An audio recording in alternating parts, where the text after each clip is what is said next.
नमस्कार, आप देख रहे हैं जिला टॉप देशी खबरें। और हम आज बात करेंगे विक्रमगंज के बिस्कोमान की। विक्रमगंज बिस्कोमान यानी कि Bihar state corporation marketing limited Patna Bihar सरकार की एक अंगीभूत इकाई है जो बिहार के कृषि उत्पादकों को बाजार उपलब्ध कराने का वादा करती है। 1980 का वो दिन जब भोजपुर के असनी गांव निवासी तपेश्वर सिंह विक्रमगंज में पहली बार सांसद बने थे तो उन्होंने इस बिस्कोमान के राइस मिल को वो रूप दिया था जिसकी चर्चा पूरे एशिया में होती थी।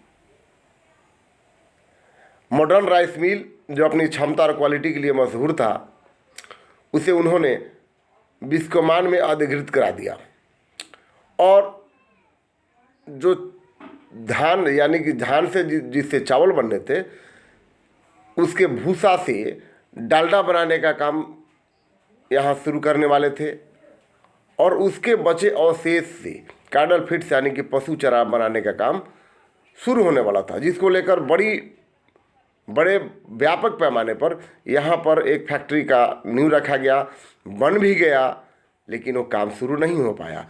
इसी बीच तपेश्वर सिंह चुनाव हार गए और चुनाव हारने के बाद वो दुनिया भी बाद में छोड़ गए। उसके बाद से कारखाने की जो नींव पड़ी थी, जो लगभग पूरा हो गया था, 90% काम उसका पूरा था, वहीं का वहीं होकर रह गया। उसके कई वर्षों बाद तपेश्वर सिंह के पुत्र नेफेड के चेयरमैन अजीत सिंह चुनाव जीते, लेकिन उनकी भी असामयिक मृत्यु हो गई और उनकी असामयिक मृत्यु होने के बाद रही सही कसर भी पूरी हो गई। लोगों ने अब उम्मीदें छोड़ दी।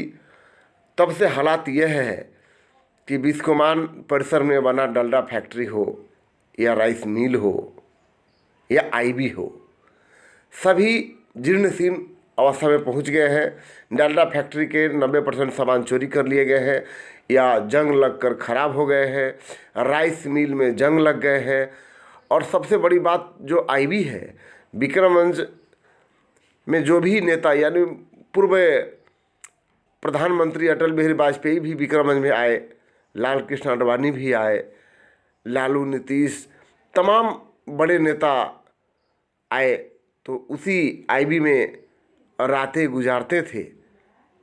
लेकिन आज वो आईबी देखने में इस कदर लगता है को भूत बंगला है। न लोगों को इसकी सुध है और न नेताओं को इसकी चिंता। आलम यह है कि जो जहाँ है वही अपनी व्यवस्था पर रोने को मजबूर है।